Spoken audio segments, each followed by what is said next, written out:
যাচ্ছি আমার নানু বাসায়, তার জন্য আমার মামি এতগুলা আইটেম রান্না করছেন।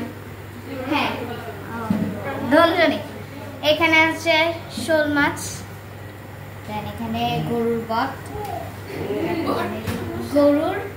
গরুর মাংস ছোট আলু দিয়ে, দেশি আলু সালাদ, না, হ্যাঁ সালাদ, তারপর হচ্ছে এখানে দেশি মুরগি বোনা, এবং মাঝখানেরটা কি?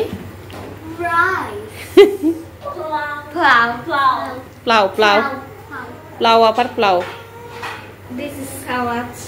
এখন আমরা খাবো। আর টাইগার আছে, সেটা হচ্ছে মানে ওয়াটার। হ্যাঁ, আমাদের এমনিতে পেট ভরা কারণ আমরা চিকেন পকোড়া খেয়েছি, দেন চটপটে আমি 3 প্লেট খেয়েছি, তারপর অনেক কিছু খেয়েছি,